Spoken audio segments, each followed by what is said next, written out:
welcome. Thanks for being here today. Thanks for having me, Dwayne. So it's been 20 some years we've been working together at Oracle Park. Started off as Pac Bell Park and AT&T Park and what are all You the missed SBC. SBC Park? Yeah, Your beard was black back then, I think. it was. It was a lot less salt than pepper. Yeah. Hopefully the stress of the projects over the 20 plus years didn't create that. No, I don't think that did it. But I was hoping you would tell us a little bit about your history with the Giants and some of the early challenges coming into the role. You've been with the Giants for 28 years now, I believe.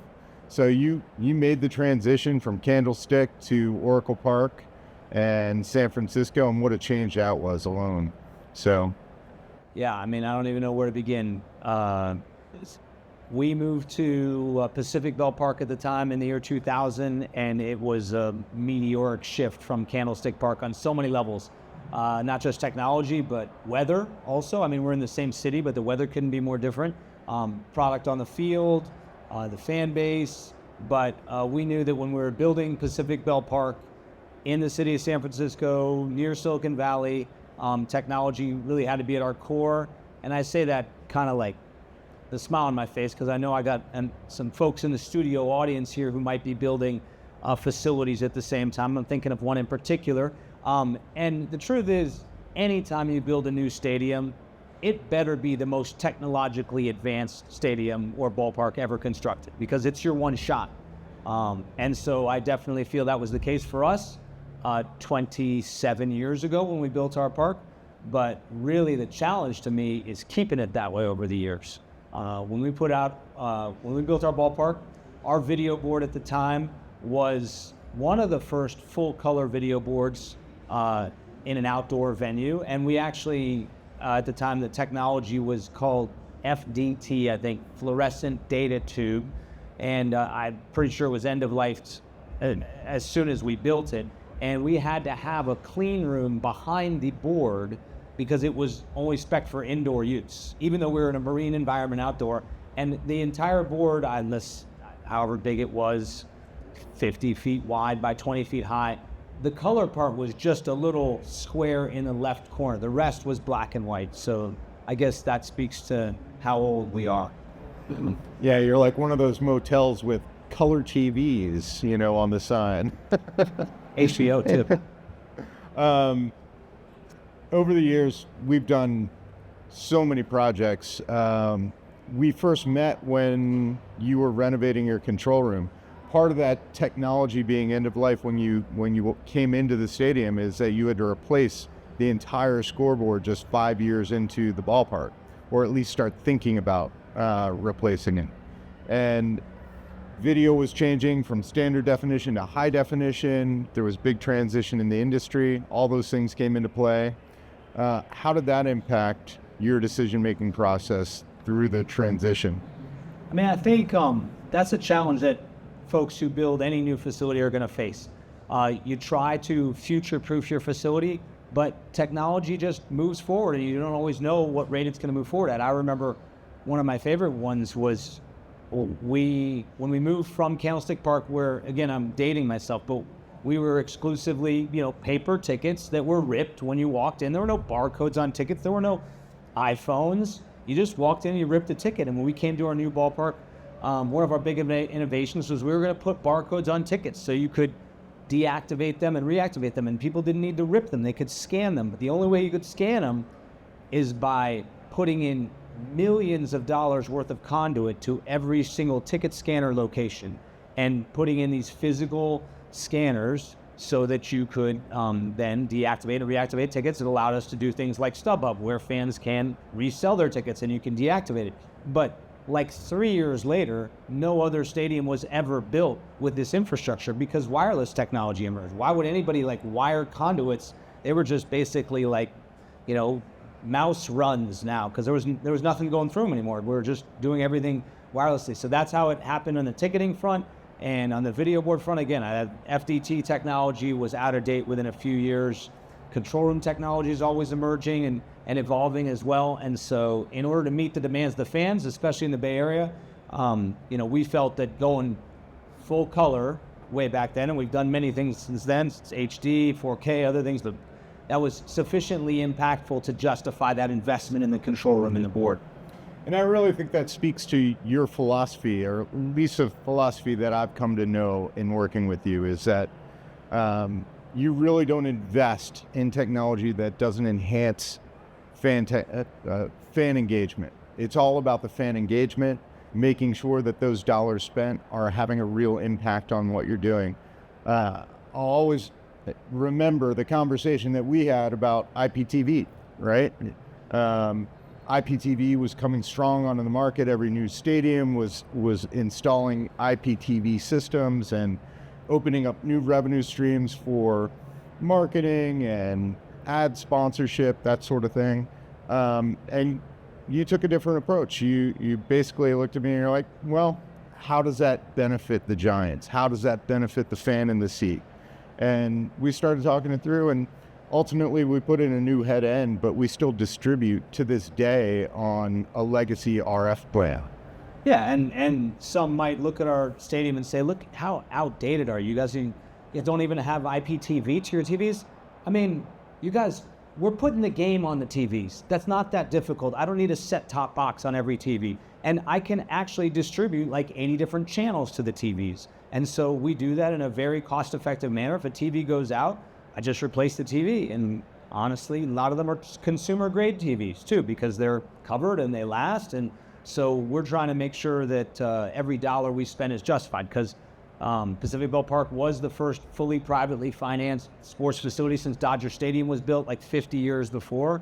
And nobody, we don't get big checks from the state or the city or any municipality. We have to justify every investment we make. So whether it's continuing to defer the IPTV investment, or it's whether, how we think about other investments throughout the ballpark, we're always making sure there's an ROI. And if it's not direct ROI, it's about the fan experience. I mean, another example, and I can't take my eyes off the folks in the crowd. I'm trying to avoid their eye contact, because there's folks in the crowd right now who are building an incredible facility, and I'm not going to name names, but it's in Tennessee. It's a football stadium, and they are making the leap that Steve Ballmer made at Intuit Dome of going all in on completely frictionless, cashierless concessions. Am I wrong? 100% cashierless, yes? And Ballmer was the first to do that in Intuit Dome, and would never throw shade at Ballmer. I mean, really innovative. But when we went down there and looked at it, the number of cameras that they have deployed and what's required to make that happen, I guess it's a different calculus when you're Steve Ballmer. It's also a different calculus when you're building new versus trying to renovate. And we have dipped our toes in those waters, but we're evaluating a whole bunch of different, frictionless concession technologies to see what the impact is on the fan experience and how it drives revenues. I'm super excited to see how it goes in Tennessee, and I look forward to learning lessons from them, just as I have from Ballmer. But we're always visiting other venues and seeing, okay, how does this make sense in our now, I'd say middle-aged, but we hope to live at least 100 years. So I guess we're still in our 20s, right? Still in 20s, but we're trying to learn from all the other venues and just make sure any investments we make sense from a fan perspective. So you've spent a career with the Giants so far, and Only in my 20s. But yes. You started when you were 3. How has your approach changed over the years? Has your philosophy towards technology in the stadium changed to fan engagement, how you approach a job? I mean, one thing that hasn't changed for me in 28 years is my title and my office, which is kind of, I don't know if I should be proud of that. Probably not. I've had the same job for 28 years. If you're like a doctor or a lawyer, that's probably a good thing. As a CIO, I don't know that that's a good thing. But I was named CIO in 1999. I've sat in my office since we built Oracle Park. I've changed my chair. The desk is the same. And there's a lot of crap that's been in there a long time. But technology has changed tremendously. I'm surprised the CIO position still even exists after 28 years. But the core approach and philosophy that brought me to the Giants is that we are going to use technology to not as a cost to be minimized, but as a tool to drive our success on the field and off the field. That hasn't changed. How we do it changes every year. What the buzzwords are, we can date this podcast or this session by talking about AI if we want to. And then next year, we could talk about crypto from last year. We could talk about the cloud. We could talk about a lot of different things. But what hasn't changed is the philosophy that, hey, we're in Silicon Valley. Our ballpark is going to be there. If anybody hasn't been there, once you come, you'll see we're not going anywhere. That location cannot be topped. Nobody's going to build anything between us and the Bay. The views are unbelievable. And so that's not going to change. We're going to continue to invest in the latest and greatest technologies to drive the fan experience and propel success on the field as well. So I'd say what hasn't changed is that mindset. When you talk about success and success of these technology projects that we're working on, how do you measure that? Like what are your key performance indicators for, the deployment of a new sound system, of a new club AV system? Like, what are the things that you're looking at? It's an interesting question because we've made a lot of investments in recent years in the sound system, which, by the way, lasted us 25 years. We were on our original sound system. We ultimately had to replace it because we're worried a speaker might fall and hit somebody in the head. But we did make a heavy, significant investment in the sound system, in the lighting.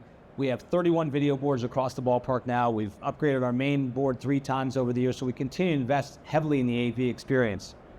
How do we measure that is a great question. And historically, we ask our fans and we survey our fans specifically about everything from the wireless experience to the entertainment experience, etc. I'm going to be honest, and this is like really timely. In our last review a few weeks ago, as we came into this season, we've added some new spaces, doing more and more with the sound system, cranking up the volume a little bit more, playing some different music, using the lights more at night, making it more like, almost more of an entertainment experience, not just a baseball game. The fan feedback in our surveys has gone down. Our ratings have gone down. And we are ranking in the bottom quintile of major league stadiums after making all this investment. And it was a real head scratcher for us because we've made these investments. The lights work, the video board's not going out, there's no pixels out. It seems like people are having fun and getting into the game, so what's going on? And so we thought about it and we realized, you know what? I think maybe we need to change our KPIs because our surveys are emails of fans who go to the game. And all these investments we're making are intended toward a demographic that is not likely to respond to emails after a game. They're much more likely to be on social media, liking things and highlighting things at the ballpark. They're not going home and responding to the emails. People are going home and they're responding to emails that people have been coming to the ballpark for 25 years. They're like, the audio's too loud. There's too many distractions. We came here to watch a baseball game. What's all this other stuff going on here? And so, honestly, that's just the reality. You can't please everybody. We still want to please the people who've been coming for 20, 30 years, but we're also trying to attract a younger demographic. And so we have to look at different KPIs now. And it's that email survey is not the way to do it anymore. It is now like social media feedback and comments. And honestly, anecdotal, when I'm walking around the ballpark, and this happened the other day, somebody looked at the board and they're like, whoa, that is the coolest shot I've ever seen. They didn't realize who I was in front of them, but I was like, oh, that made my day right there. Nice. Well, I like to refer to your video replay control room as your grandfather's axe. It's got 3 new handles, 2 new heads, but it's still your grandfather's axe, right? We built that room in 2006. And it really speaks to your approach and your philosophy to technology. We've upgraded everything in the room 2 and 3 times, but it's still the same room from 2006. In fact, it's still the same monitors, which is a testament to the vendor that supplied those. This year, we're looking at a complete refresh and taking it to a new technology. We're going to go from an SDI-based video control room to 2110. That opens up a bunch of possibilities for you, because that now, much like we're doing for the FIFA World Cup right now, this very second, extending the studio out to the venue. We'll be able to do that for your Scottsdale minor league team, or your spring training, I'm sorry. And a host of other opportunities.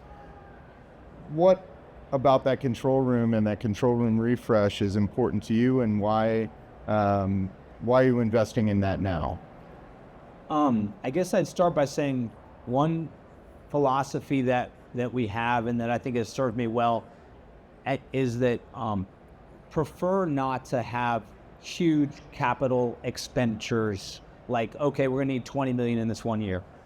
With a video board, we're gonna replace it every X years, hopefully somewhere 8 to 12 plus or minus, depending on how long it lasts. And so I put that in the long-term capital plan.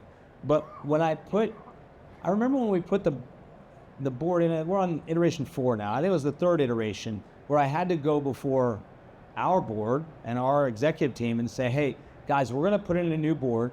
The good news is it's kind of like putting in a new TV at home. We're gonna buy the TV, and the TV is gonna cost us $5 million. And everybody's expecting like 10 million. They're like, that's awesome. We saved 5 million on this. I'm like, the bad news is that, how when you get a TV at home, this is when HD was just coming online, and you're SD and you're paying like $20 a month for your cable. Well, we're gonna go HD with this one. And so yes, the TV only costs 5 million, but to deliver it, the content is actually gonna cost us another 5 million. So nobody wants to think about the control room. They see the board, that's 5 million bucks, right? No, the room itself often will cost more than the board. But if you're not technical, if you're not in that space, nobody thinks about that behind the scenes. So what we've done budgetarily because of that challenge is I take the control room expense and I just say, hey, we're just gonna do $1 million a year, every year. So that nobody, it's like, oh, okay, $1 million a year, no problem. That's like an operational expense. And so I don't have to go ask for the 5 million to go to 4K cable, because nobody understands that. So I think that's been a philosophical shift we have, is just to continue to invest behind the scenes, upgrade over time, so I don't have to go ask for the big slog of cash. Okay, so we're asking for a bigger slog of cash right now.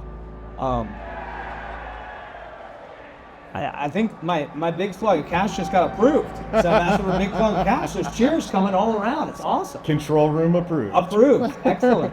Either that or England scored. One of the two. Anyway, I lost my train of thought. But we are making a bigger investment this offseason, spreading it across a couple years, 2-3 years of budget. And, it's due. I'm excited about it. That room has definitely outlived its useful life at 20 years. Since 2006 is our last major renovation. Years of your sound system. Yeah. 20 years out of your controlling. Yeah. Again, I don't know that's something to be proud of, but the people who write the checks are proud of me about that. But also, we are going to be redoing our main board. Again, our main board is like 7-8 years old. You walk out there, it looks brand new. It speaks to making decisions and really over-indexing on longevity and quality, as opposed to getting the cheapest product up front. Okay, in some cases, I am buying consumer-grade TVs. I don't care if I replace them every few years. They're a couple $100 or every year. But when you're making investments like a video board or a control room or a sound system, lighting, longevity, trust is key. You're the CIO, your board, your management team, they count on you to help make good decisions to carry the team into the future and the stadium. What do you see for the future? What are your insights to fan engagement of the future? How are you changing? What are the technologies that you're looking at that are important beyond what we're doing today? Okay, the investments that we've made, where I invest the most over the past 25 years, connectivity is key, because that's fundamental to everything. Having the infrastructure and the connectivity, cellular and Wi-Fi throughout the park. We were AT&T Park for many years, so that was essential. The AV experience is probably number 2. sound, lighting. Once upon a time, lights weren't even in the CIO's purview. They're just lights.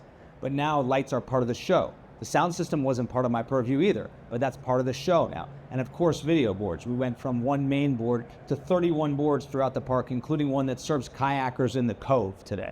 So we've got them everywhere, and we're only adding more because we feel like as you walk around our park, we never want you to feel disconnected.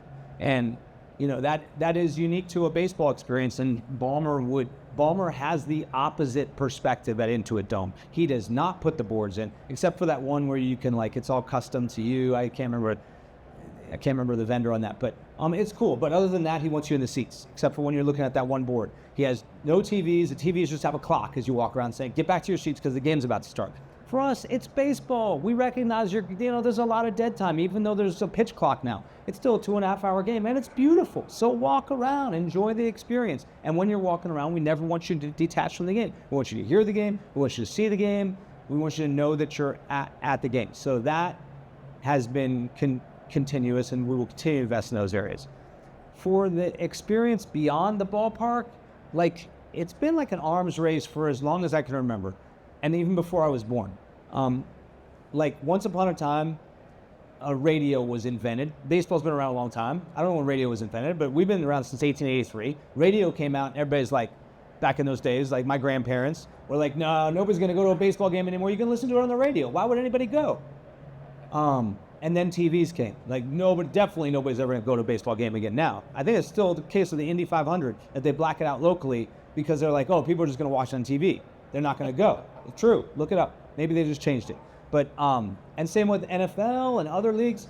TV was a real disruptor, but people still go. It's overblown. Okay, HD. Definitely nobody's going to the ballpark. I mean, the bottom line is your garlic fries you make at home are not as good as the ones we have at the ballpark. And you're not going to high five some random dude in your living room. You might high five your kids, but it's not quite the same. So we feel like we want to continue to help drive innovation in terms of the home viewing experience and the outer ballpark experience as well. And in that space, we've done stuff with VR, we've done stuff with AR, and I'm super excited about volumetric and the ability to allow fans at home on their phone, ultimately through their goggles or their contact lenses or whatever it is, ultimately to be able to watch a game from anywhere. I want these people in this crowd who are back there sitting back, I want them to be right here sitting with us, looking at you like this, that close, but probably not at a talk, but on the field, a ball is hit to our shortstop. And when you watch that replay, I want you to be able to watch it from right behind the shortstop and see the dirt fly when he dives and see that ball and the spin on that ball as it's coming in. Traditional broadcasts can't do that, but we've been trying to experiment and we really want to cultivate that volumetric video experience so fans can watch from anywhere. I feel like that's a next generation of the way fans will consume our game. I'm excited about that. Thanks. That's super insightful. Really appreciate that. It's great insight to where the game's going. I could be totally wrong. I've been wrong about things before. The other one I was really excited about because it got pitched to us at one of these VC things was, and you guys would appreciate this here too, and I'm thinking about it myself. I got my kids with a babysitter right now, and my kid was this is all true story, I'm not making this up. I brought my kids to Vegas. I wanted to bring them here, but I haven't seen any kids around, and I don't think they're allowed to come. So they're at the pool with a babysitter, they're having fun, but they were on my phone all morning, and the phone's dying, and I did not bring a charger. I'm sure there's charging stations here, but what if, when you came to an event like this, or even better, you came to the ballpark, Titans may have already figured this out, but when you come to the ballpark, what if when you walked in, the whole facility was a charging station for every device on you? So you don't need to put it anywhere, it just charges when you come in. Somebody pitched that to me, but I have a feeling in their tests, maybe there might be some cancer issues or other things that are going on there, but I can't wait until that day comes and it's safe for everyone. I think that was Tesla, right? No the comment. Original Tesla. No comment. Final topic. Diversified has enjoyed a 20-year relationship with the Giants, doing just about every project within the building. We've done control room, the sound system, AV clubs. Your approach to technology partners is unique, I would say. How you approach doing business. What can you talk a little bit about your philosophy there and how you approach that partnership. We've talked about this before, and I don't know what's unique or what's not, because we just do it the way we do it. But in sports, you hear partnership. Usually that means somebody's writing you a check. That's what partnership means, so their name can be on the building. But when I think about partnership, I think about having the ability to pick up a phone and call somebody when something goes wrong and know that they're going to make it right. And everything's not going to work out all the time. There's always going to be issues. But that doesn't mean you need to change partners when that happens. And over 20 years, everything hasn't gone perfectly. We've had plenty of challenges.